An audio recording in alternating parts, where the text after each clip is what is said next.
নমস্কার দর্শক বন্ধু, আমি আপনাদের প্রিয় বন্ধু রাজেন্দ্র। ভাগ্যস্কোপ চ্যানেলে আপনাদের সকলকে সুস্বাগতম। সাথে আপনাদের জন্য রইল অঢেল অফুরান শুভেচ্ছা অভিনন্দন। প্রতিদিনের ন্যায় আজকেও একটি নতুন বিষয়ের সাথে একটি নতুন ভিডিও আপনাদের সামনে উপস্থাপন করতে চলেছি। আমার সাথে সব সময় যোগাযোগ রাখতে নিচের ফেসবুক পেজটি লাইক করুন এবং ফলো করুন। আর আমার হোয়াটসঅ্যাপ গ্রুপ জয়েন করতে আজই নিচের নম্বরে রিকোয়েস্ট পাঠান। আসুন এবার আমরা মূল বিষয়ে এসে উপস্থিত হই। লোকবিশ্বাস অনুযায়ী শনি মহারাজ হলেন একজন দেবতা, যিনি দুর্ভাগ্যের অশুভ বাহক হিসেবে বিবেচিত হন, কিন্তু তা প্রকৃতপক্ষে একদমই সত্য নয়। শনিদেব হলেন ভালোর জন্য ভালো আর খারাপের জন্য অত্যন্ত খারাপ। তিনি খুব ধৈর্যশীল ও বুদ্ধিমান। তিনি মহাদেব হতে বক্র দৃষ্টির বর পেয়েছিলেন, যা ব্যক্তিকে সঠিক পথে নিয়ে আসে। বিভিন্ন পৌরাণিক কাহিনী থেকে জানা যায়, শনি নিজে কর্মফল দিতে গিয়ে তিনি অনেকের রোষানলে পড়লেও কখনোই তিনি সত্যের পথ থেকে বিচ্যুতি হননি। আগামী 29শে মার্চ শনিবার এক বিরল যোগ তৈরি হতে চলেছে। এই দিন সূর্যগ্রহণ এবং তার সাথে শনিচরী অমাবস্যাও থাকবে। এই দিন আবার শনি গ্রহের রাশি পরিবর্তন হবে, অর্থাৎ কুম্ভ রাশি থেকে সে মীন রাশিতে প্রবেশ করবে। আবার এই দিন ষষ্ঠ গ্রহী যোগ তৈরি হবে মীন রাশিতে। তাই যাদের যাদের শনির 7.5 চলছে, শনির মহাদশা বা অন্তর্দশা চলছে, শনির ঢাইয়া চলছে বা কুণ্ডলিতে শনি নিচস্থ বা দুর্বল অবস্থায় আছে, তারা সকলেই আগামী 29শে মার্চ সন্ধ্যায় এই বিশেষ উপায়গুলো করলে জীবনে দেখবেন গ্রহ পীড়া থেকে মুক্তি লাভ করতে পারবেন। বহু বাধা বন্ধকতা সংকট থেকে দ্রুত মুক্তি লাভ করতে পারবেন এবং জীবনে দ্রুত সফলতা এবং উন্নতির পথে এগিয়ে যেতে পারবেন। যে মানুষই জীবনে সোজা সরল পথে চলেন বা অত্যন্ত পরিশ্রমী হন, তার ওপর কিন্তু শনিদেবের কৃপা দৃষ্টি থাকে।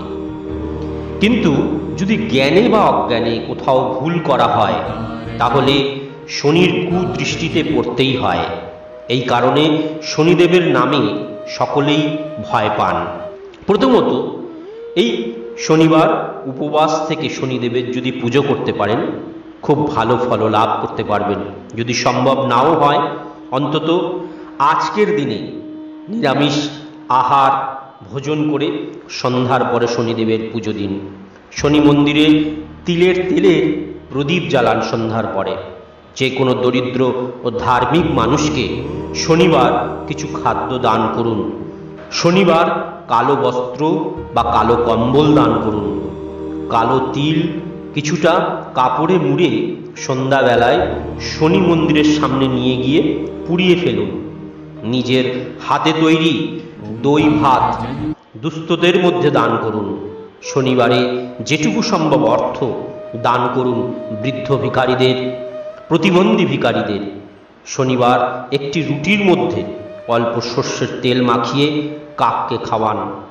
শনিবার অবশ্যই নিরামিষ ভোজন করবেন। আমি পূর্বেও বললাম, কম তেল মশলাযুক্ত খাবার খাবেন। শনিবার লোহার কোনো জিনিস কিনবেন না বা ঘরে নিয়ে আসবেন না।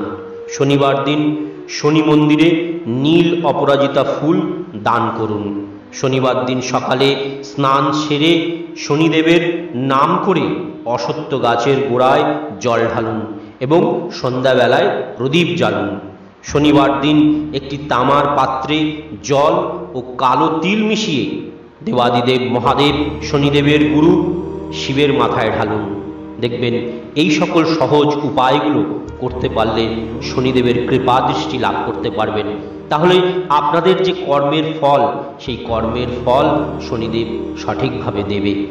এছাড়াও আপনাদেরকে সর্বশেষ যে প্রতিকারটি করতে হবে, অবশ্যই সন্ধ্যার পর রাজা দশরথকৃত শনি স্তোত্রম 3 বার পাঠ করবেন।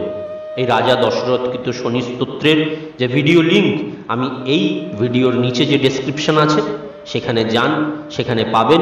এখনই ডাউনলোড করে রেখে দিন। তাহলে সন্ধ্যাবেলায় যখন আপনারা এই স্তোত্র পাঠ করবেন বা শ্রবণ করবেন, তখন আপনাদের কাজে লাগবে। এই স্তোত্রটি অবশ্যই 3 বার পাঠ করবেন বা 3 বার শ্রবণ করবেন।